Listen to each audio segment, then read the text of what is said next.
We're ready. Another morning, another chat. Well, how about we start with your piece for show and tell today? What have you brought for us? Yeah, we can do that. Firstly, good morning, everyone. Welcome to another podcast. Number 5 or 6 or something. I can't remember how many we have. Nice brisk early morning this morning. It is clear skies, but freezing. Well, not the coldest we've had, but it's like It's not the coldest we've 6 had. degrees probably. It's about 6 degrees, so it's cold. Not as damp as it would be, but Yeah, we don't have that's okay. foggy breath today. No foggy breath. Yeah, but we have hot coffee, so we're good. We are sorted. Okay, so for my off the bench, this project I haven't actually looked at for a little while now. But it's actually a project for me to keep, not a project that I'm making to go in a cabinet, which is obviously things I'm still keeping, but having something that I would like to use on a daily basis. So I've brought a knife. This knife came about initially as a commission. This wasn't a knife that I was going to keep.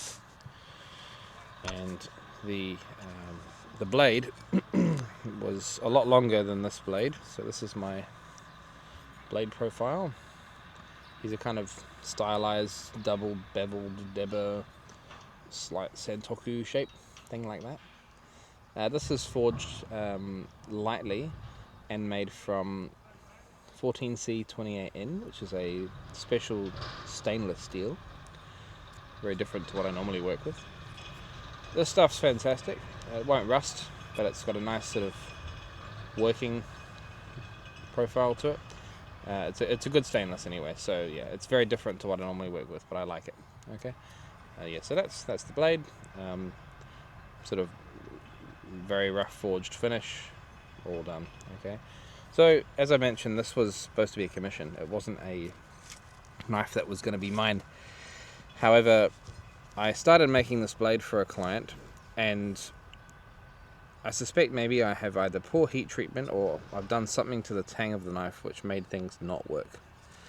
Now, what I mean by that is that when I was grinding this blade and shaping the tang, which is a skinny bit here, this guy ended up breaking off from vibration. So it made this really high-pitched sound, and then all of these little vibrations made the tang just completely ping off. So I think it's got some... maybe it's too hard, I think is my suspicion. It's too hard, hasn't been tempered long enough. And stainlesses usually need a long tempering cycle and quite hot. So I think I mucked that bit up. Thankfully, I decided to remake the knife, and the knife was probably about 25-30 mil longer for the client. Remade it, he was happy, I was happy, job done. Did a bit of heat treat on that one, and I could tell the difference. So this one decided to just sort of live in the drawer for a little while as a failed project. However, the steel still felt pretty good, still held a really, really good edge. Very happy with that. And thought I'd reprofile the heel part of the knife and sort of create the tang from grinding all of that material away. And that's what I've done. So eventually this knife will be mine, I'll keep it. However, at the moment it's just been sitting in a drawer doing nothing. I apologise, but I did bring Corian for another podcast a while ago. This is also Corian, black and white. This is a slightly creamier Corian material. It's got some sort of streaky striations in the material. A little nicer than the pure white. It's got a sort of classic Western style handle profile like that. And it's got a tapered frame tang. So this is 3 individual pieces all glued together, and that little space there accommodates my tang. So, and this guy's just been waiting for a little bit of a polish, a little bit of a grind in the handle, but this is what he will look like, which I think is kind of pretty. So something a little nicer, less carbon steel knife, something stainless, something I could kind of not really be... It looks pretty, I'm not that kind of person with pretty knives. I feel like they can well, if it's I going to like be... functional knives. So, Yeah, it's one you've made and we're going to use it. It's going to gonna be just live a in the lot of house. onions. That's all its Yep. life will be. It'll do lots of basic prep work. I just want to blast through food and use that grater. This blade's about 3.5 millimeters thick, and it's quite thick all the way down to the bevel down here as well. So it's a heavy, chunky It was knife. thicker than that on the spine. 3.5 mil. I reckon you're closer to 4. Oh, maybe I'm full. Not sure. Anyway, it's a thick knife, and It'll chop good. it'll chop good. Yeah, it's got a really nice zero grind. I should probably finish it off. Yeah, maybe this will be the motivation to get that handle done. Maybe So I'll you can show be it like, off hey, again. I finished it, and then brought it to another podcast or something, or another video. Come as a collection piece next time. Yeah. So yeah, that's my like Debba. I like it, and yeah, he sits on the bench, looks at me all the time, awaiting completion. Yeah, when you were talking about it, I remember you showing me the tang when it broke with the vibration, and how we were both like, I was like, what the? that's such a weird one. For it to break from the vibration, normally you find out way before you hit the grinding process. I think it was just a really happy accident of the frequency speed of the grinder and how thin the tang was, and how maybe hard or lack of tempering created this hard spot on the knife. It also had sharp square corners already ground into it, so those corners maybe had created a sort of stress riser or stress point, and it had caused the tang to shear off, which was pretty crazy. I don't think I have a video or photograph of it breaking. I'll maybe have a look on my phone, and maybe I'll put it up on the video. But I don't remember if you did. You might have showed the camera after you broke it, probably not during, sadly. Oh, I probably took a quick photograph of it maybe after it broke, but not before. But you probably gather all that information. Yeah, very interesting. So that's my on the workbench. It's an older project, but yeah, maybe I'll be motivated to get it done at some point, whenever I have time. It's very always learning with these kind of projects. Yeah, it's a big cock up. All right, so I have brought two pieces from our collection. This is the $15 op shop find. Which we talked They were about $15 last week. each, but that we talked about last week. This may have been shot before we've seen the comments, so if anybody guessed it, or maybe we'll edit some of your guesses in if those comments were placed before. If anyone said anything. Yeah. If you guys guess, or what your guesses were, we'll put that in. But I will show you the two pieces that I got that day. Now, I saw one of them first. This one is the one that I saw first. So this is a antique walnut walking stick. I think it was pretty old. I can't remember what. Owen appraised these for me as well. I think he said it was probably still 19th century, but like late 1800s. Yep. So walnut, it has a little brass cap on the end here, so it doesn't damage. And then we have these beautiful engravings on the silver plate at the front. So going to be a little awkward to show you. We may edit a little video of this as well. Sorry. Yeah, I think I'll try and put a video up of you doing maybe a showcase while we're not talking, and less things in the background. Initials on there, and then there's a maker's mark on the side in amongst all the scrolls. It's very pretty. So I saw this one first. I think you said sort of late, like 1950s, something like that, maybe a little bit older. Yeah. I can't remember exact dates. It was not like very crazy, but because it's still New Zealand, right? Like pieces, unless they came over, tend to not be that old. But a lovely piece, just really nicely made. There's no damage, well, excluding. I'm not sure if this is a crack or a scratch, but there's a little mark here. But everything is stable, obviously been taken well care of. It's a lovely piece. And along with this, there were actually 3 or 4, but I picked the best 2 that I saw. Along with the wooden one. This is the one that Lena's been so excited about. Yeah, this one is pretty cool. This is a very rare find. So this, try and get most of it in the shot for this angle here. This is whalebone for this main section here. You can kind of see the texture of the piece. I'm not sure if that's damage or a vein hole, but the texture of the bone, and then at the front here, the handle itself It's a molar. is a tooth, along with the fittings in here, and I think some horn or some ebony. I think it's horn. Horn or ebony, one of the two. Yep, in here, and you can see this beautiful scrimshawed leaf pattern down the sides, and then we have little diamonds on this cross section, and then on the end here is a portrait.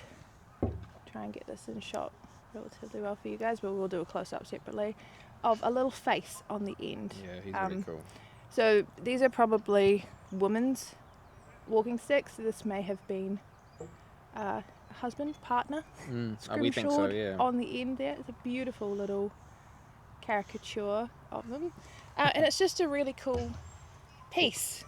I mean, whales are big, but you don't see sections of bone like this that are solid at this scale very often. This, when Lena showed it to me at the op shop, I took one look at it and just sort of in disbelief thought, okay, it's resin, because the likeliness of finding something that is whalebone that is this length for the price that the op shop was selling it for $15 is you may as well buy a lotto ticket by that point. Like, it's very unlikely to see those three things all come together. So after looking at it, I said to Lena, we'll get it anyways, but I don't think it's real. Like, it might be real, but maybe we'll take it to a friend who's far more acquainted with, whalebone and materials. So we did that, and then after looking at it again, I think while we were still in Auckland at this point, I looked at it and I thought, okay, I think it is genuine, but like, I don't want to keep my hopes up. But because it has a molar tooth on the end, which is again really sort of rare materials nowadays, it was a really sort of perfect storm with how you acquired that. Yes. So he's pretty cool. Oop. Oops, he's gone down in the thing. Put it on your side. Put it over here. Yeah, so a very cool find, and probably worth adding a couple of zeros to the price I paid. It's a pretty generous number. Yeah. But a very cool piece, and something that I wasn't looking for, but often when I'm going in op shops, like we talked about previously, I'm looking in the random stuff area. I'm not looking for clothes or all the nooks and crannies. Yeah, the common decor items. I'm like, show me the tools, show me the weird stuff shoved under the table. Yeah. And they were rammed right under the table. I think the only reason I got lucky was because we were in a more expensive area. So this was in a op shop in Ellerslie. And it was also a quiet day on the day of the op shop. There was only maybe 2 or 3 other customers there. It was a weekday. That and might have led to it, yeah. There were a lot of expensive household items in that store. So lots of purses, lots of like lounge living room items. They had a lot of clothing. It was definitely like they get good donations there for sure. So these weren't really what people were looking for, and I'm guessing it's maybe someone associated with the racing industry. If there's the kind of pieces, not many people have walking sticks like this anymore. Unless it's something that's passed down through your family. The more orthopedic option is usually where people go, but I think these are kind of more treasure, like they're very cool. They're not really like, you'd still use them every day, but they're not going to be. Oh, I wouldn't use them every day. No, exactly. Yeah. I mean, you can't see it on the video either, but the whalebone has quite a significant bow towards. It's pretty bent towards the bottom, but That's is a alright. very natural material, so it's not really a surprise. I wouldn't worry about it. I wouldn't. The fact that it's as straight as it is. Yeah, and it's crazy for the thickness as well. A lot of whalebone, carving wise, is either jaw, because that's usually where the most solid material is. So finding a piece that is straight in a jawline or jawbone is nuts, absolutely nuts. It was a very cool find,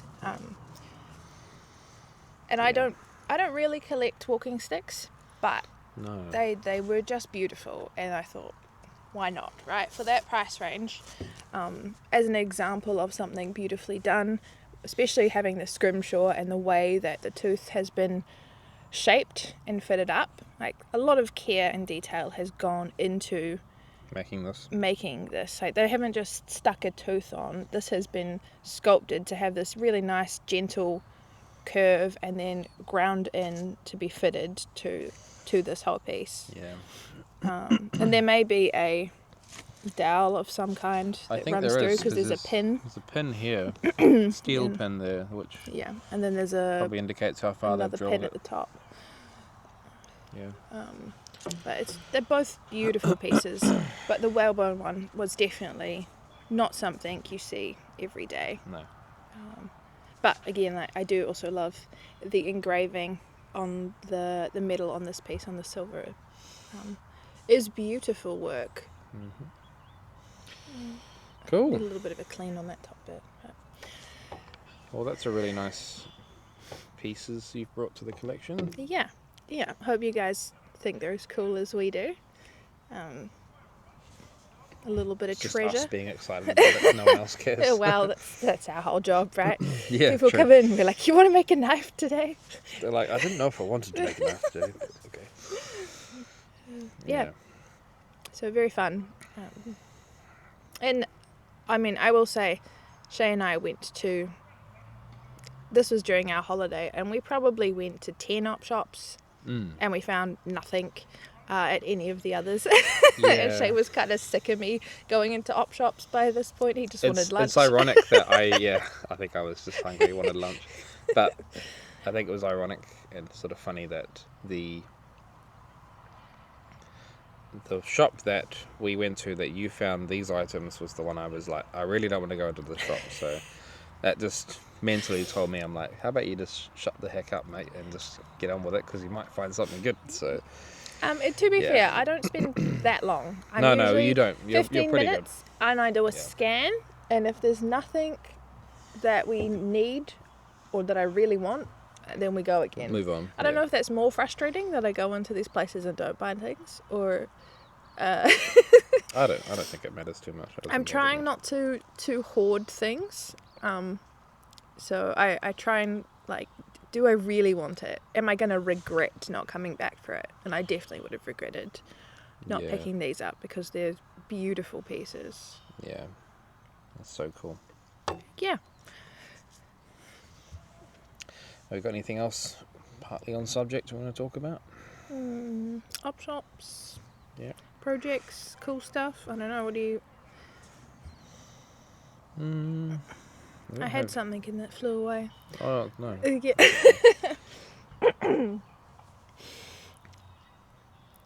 Yeah, but stumped actually. Yeah. I will say, you'd think something like this may have had carved details, but this is just very smooth. There's a little bit of faceting, it's quite hard to see on camera, on the top section. So the tooth itself has a very gentle octagonal shape to the connecting sections where it meets at the top here. The diamonds are on these facets. And then it just has a scrimshaw. There's not really any what you would expect of having some carved detail into there. It's all flat work. But I think maybe that was the style of when they were doing it, you know. And it's very lovely. This sort of bluey green dye into the scrimshaw, and then more of a brown for the portrait. Yeah, it's good use of colour. I think the maker probably thought about it quite a lot, because it's a very distinct colour with that. And that colour. The scrimshaw is pretty good. Like it's not by modern the face standards. is fantastic. By modern standards, what people do now is pretty crazy if you want to commit 100 hours to something. But this is a very clean little scrimshaw of a face. It's pretty detailed. They've even like swooped the hair when they've put the scrimshaw lines on for that. And his mustache is perfect. It's pretty spot on. Scrimshaw is pretty difficult to do nicely. Yep. So I think it's a lovely example. I've played around with, sorry, excuse me.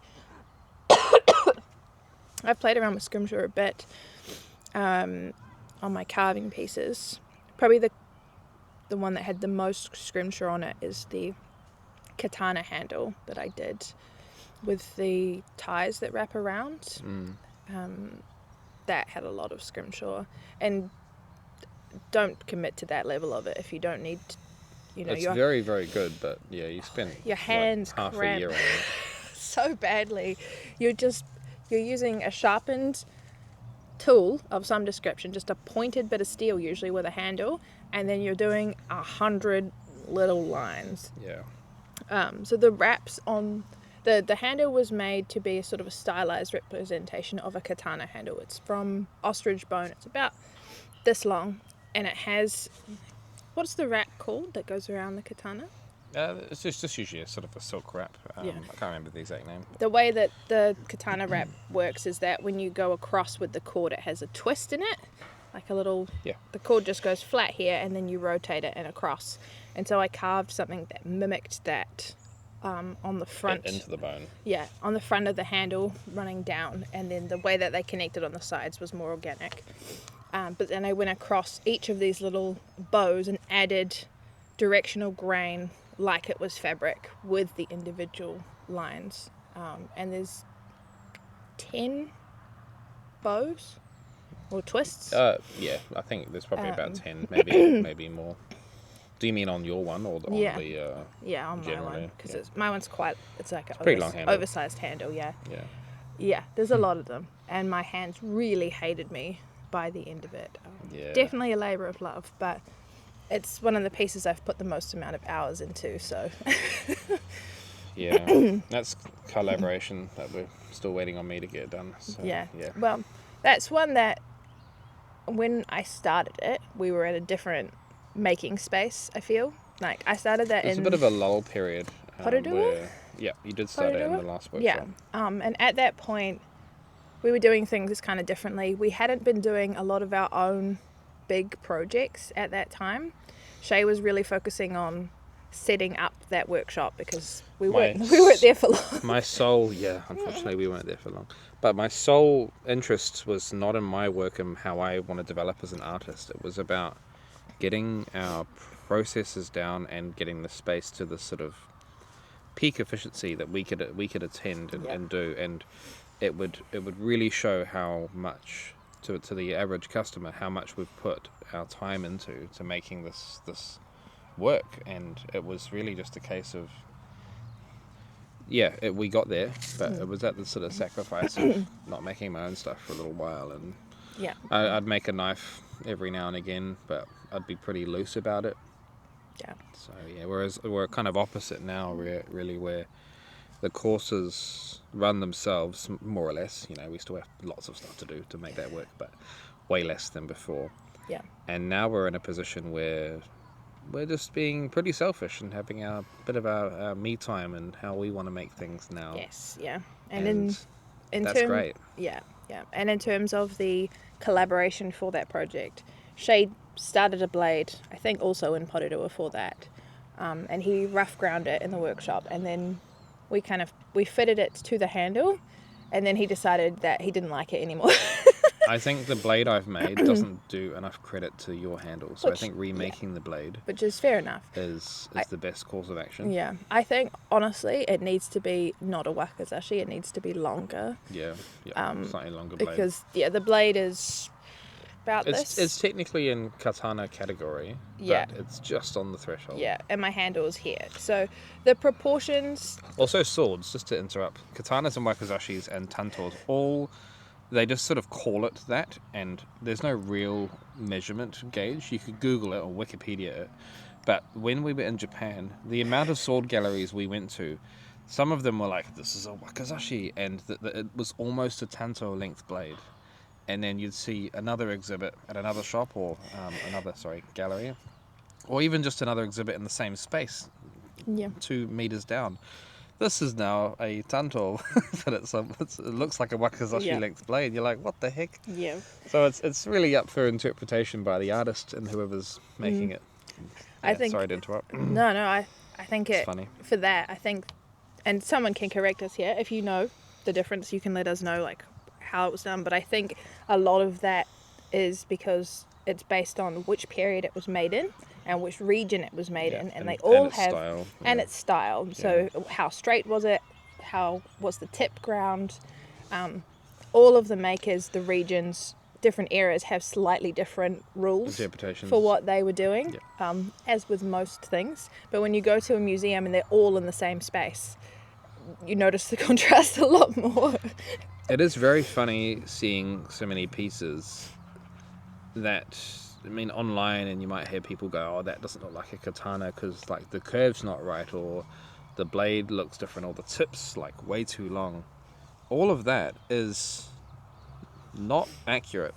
There was every single type of katana blade I've ever imagined there, and that just shows that it backs up exactly what you've said, where you've got so many different regions, so many different styles, artists, all creating their own interpretation of this one object. And it just goes to show that not everything has to be exactly the same as the other one that another maker has made. There shouldn't be too many, shouldn't be really tight framework that you have to work to. I think it's really loose framework that you can kind of abide to, and you create it that way. So I think it's pretty cool. Yeah, there were like some of the pieces were a lot narrower than a traditional katana that we definitely noticed. Compared those. to a traditional, this is just based on what I've been looking at for the last compared X amount of to years. what you see most online, commonly. yeah. Online, in person, if you're looking at a katana, like a modern katana, I guess. Some of the blades were like 20 millimeters where the habaki met, and the habaki was such a obtuse kind of transition between that blade. It was a really narrow and really thin blade. It was bizarre, but it was made in the 1600s. Looked cool. So and some of them were very curved as well. Really curved. The curved ones got me. Yeah, they were pretty cool. Like if this was straight, you're like this. Yeah. Like it's a very aggressive curvature. It's nuts. Which, that when we see things like that, we're like, what did they do differently with the heat treat? Because that's usually what affects the curvature of things like that for a katana. So that's interesting. And back to the collaboration. So the handle for that is done. I did make fittings for it, but now I'm like, should I redo them? Because we're waiting to redo the blade, and the guard wasn't quite how I'd originally wanted it. The Suba you're going to remake, I think. Yeah, the Suba. The back fitting, I'm not sure. I made it out of a really chunky piece of copper, and then I have a little cap. I like it. You like the back fitting? I like the back fitting. Yeah. The Suba, I think you were maybe a bit too Conservative with. I think you should remake that. Yeah. The Suba was made from a very thin piece of beef bone that I've done a similar scrimshaw twist pattern on, and then I did basically a big copper bezel for it to act as a Suba, because I was worried about the bone making contact with the habaki and the handle when it was being fitted, because it's quite thin and I didn't want it to snap. Yeah. So we added that as a transition point, but it just doesn't, it makes everything feel a little bit bulky and a little bit less streamlined than I'd like. So I think if you just cut it from a thicker piece of bone and just get on with it and not worry about it as much. I have plenty of crowns. I could just... Absolutely. Cool. Well, I think that's probably maybe we should about it for today. Make that, and we should call it there, I think. There's a little bit disjointed in our storytelling, but we'll come back to things. If anything that we've talked about today you want us to revisit, you let us know. Yeah. And we'll see you again in the next episode. See you later. Bye. Bye.